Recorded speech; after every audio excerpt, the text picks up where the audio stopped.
really quickly we started hanging out with this group of guy friends. In these couple classes that are like notoriously hard at Stanford, they were getting like all just straight A's. And we uncovered there was this entire cheating ring at Stanford between like all the frats where people had the easiest classes. They had all the questions for each other. And then I realized that it went beyond like cheating. Like they were doing internships for each other. They were writing recs for each other. Hi everyone, it's Adiola. Phoebe Gates, the daughter of billionaire Bill Gates, who co-founded Microsoft, recently exposed the college fraternity cheating ring she witnessed while she was a student at Stanford University. And I am so happy this issue is finally being talked about. Phoebe and her former college dorm roommate, Sophia Kiani, co-founded a startup fashion tech company this year called Fia, an online shopping tool that helps people compare prices. On their podcast, The Burnouts, under the Unwell Network by Alex Cooper of the Call Her Daddy podcast, the two talk about entrepreneurship and female business founders. In one of their episodes, they both revealed how they discovered the network of frat guys who were cheating at Stanford. Well, we realized really quickly we started hanging out with this group of guy friends. And like, they're smart. They're really smart. Is a genius. But we realized very quickly, like in these couple classes that are like notoriously hard at Stanford, they were getting like all just straight A's. Okay, the thing is, like, everyone is smart at Stanford. It wasn't even that, like, we didn't think they were smart. Is everyone smart at Stanford? I didn't think that they were I said we never saw them idiotic. Studying. That's what I mean. Never They're saw, like getting blacked out open. every night. I never like, saw a laptop open. I'm I looking never at saw his an Instagram iPad. story. I'm like, you're literally out and about, and the midterm is tomorrow. And we uncovered there was this entire cheating ring at Stanford between like all the frats where people had the easiest classes. They had all the questions for each other. They had the textbooks annotated. They had essays from past semesters. I need to time out. The way I found out about the Stanford cheating ring is that we were all together and we were hanging out. And then everyone had their midterm due that night who was in the CS class. And I just thought they were way too relaxed. Like, I just did not understand how was chilling, tanning, when I knew damn well he did not know a single thing for that class. And then he just had sit down on his computer and just take the entire midterm for him. I was just flabbergasted. I was just so shocked that there was this whole sophisticated operation where he was sitting at all these people's computers taking their midterms for them, and they were all getting 100% in the class. I remember when I heard about this, I was like, I can't hear about this. I'm not here. I don't want to hear. I don't want to hear what you guys are doing. I don't want to know about this at all. Like, I was so paranoid about it. And then I realized that it went beyond like cheating. Like, they were doing internships for each other. They were writing recs for each other. Like, I'm not saying that we should have been cheating. Like, absolutely not.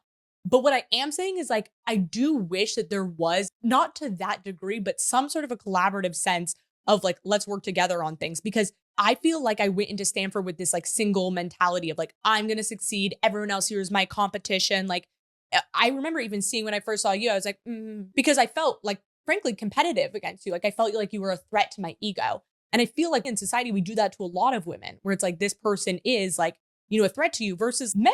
They're all friends with all the other successful men and they're dapping each other up and serving each other favors on the side because that's how the world works. I am so glad they talked about this because I've experienced the exact same thing, and I've been waiting for when someone with a big platform would finally speak out about this issue.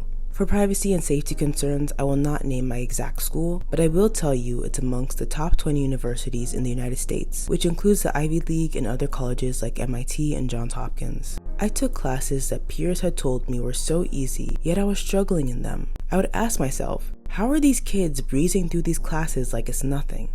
I'm watching these frat people on their Instagram and Snapchat stories in the middle of the week, shotgunning, guzzling gallons of Franzia straight from the bag, chug, chug, chug, while I'm sitting at a desk trying to force myself to study. It didn't make any sense. The thing is, I knew I wasn't dumb. I graduated top 1% of my high school class and I got a perfect score on the ACT. But I started to wonder, is there something wrong with me? Then one day, the truth was finally revealed to me. I was standing outside the auditorium for a biology exam that was starting in a few minutes. One of my friend's guy friends was also in the class with me. He was a senior, I was a freshman. I would complain to him all the time about how the class was so hard for me, and he would just be sitting there looking smug because he had an A in the class. He couldn't relate. He too was in a frat, a professional fraternity for chemistry. It was full of a bunch of pre-meds. I saw him standing outside of the auditorium. There was another guy I didn't know standing next to him. I decided to go up to him, for last minute venting over how stressed I was for the test. I started walking towards him and I noticed the other guy was smiling, dancing, and I thought to myself, what is he so happy about? I reached the two of them and I started saying hi, but I noticed they're both huddled over this packet of papers that the guy friend is holding. The other guy is beaming, laughing, as he boasts to the guy friend, "We got all the answers!" And that's when I realized the stack of papers in his hands is the test we were about to take in minutes with all of the answers. I look at him in shock and say, "You guys have the test?" And the guy friend just looks at me, smiling and silent. Within a few seconds, both of them turn around and walk into the auditorium together, test answers in hand, as I just stood there dumbfounded. My shock quickly morphed into anger as I turned to walk through the other door. For weeks, this guy had listened to me suffer through this class, had me thinking I was stupid, when he had been cheating this entire time. By the time I sat down, I was livid. That was the day he became my enemy. After that, every time I saw him on campus, we'd just stare each other down. He knew what he did.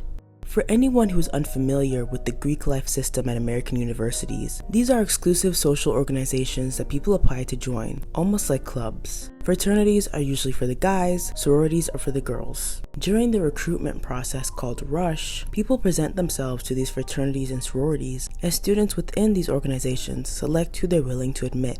If you get picked, you get an invitation called a bid, and if you choose to accept, you pledge to the organization and pay your cash dues. Welcome to the club. This is not a straightforward process. A lot of shady business goes down, and many are forced to go through cult-like processes in order to be deemed worthy enough to become a member. People in fraternities are known as brothers, and sorority members are sisters. These organizations establish a social hierarchy where houses are ranked top, mid, and low tier. They throw parties, host socials, give wine tours, and also grant you access to a network of other brothers and sisters across the country that can provide you with all kinds of opportunities, from job connections to financial funding. They won't say it to your face, but race, socioeconomic status, and similar factors are used to determine who gets accepted into which house. There are also professional fraternities based on topics like finance, chemistry, and pre-law that people can join to network and make friends, or as I witnessed, to pass around test keys so you can cheat and get a good GPA for medical school. Honestly, I've already said way too much. I prefer really not to speak. If I speak, I am in big trouble. In big trouble, and I don't want to be in big trouble. But I wanted to share some of my experience because I wish someone had told me all of this before I went to college. I know I have a lot of subscribers who look like me who will be starting college in the US next month. And in those "what you need to know for college" videos, they never tell you this part. So I hope this video was helpful. Make sure to subscribe and leave your thoughts below. Thanks for watching, and I will see you guys soon.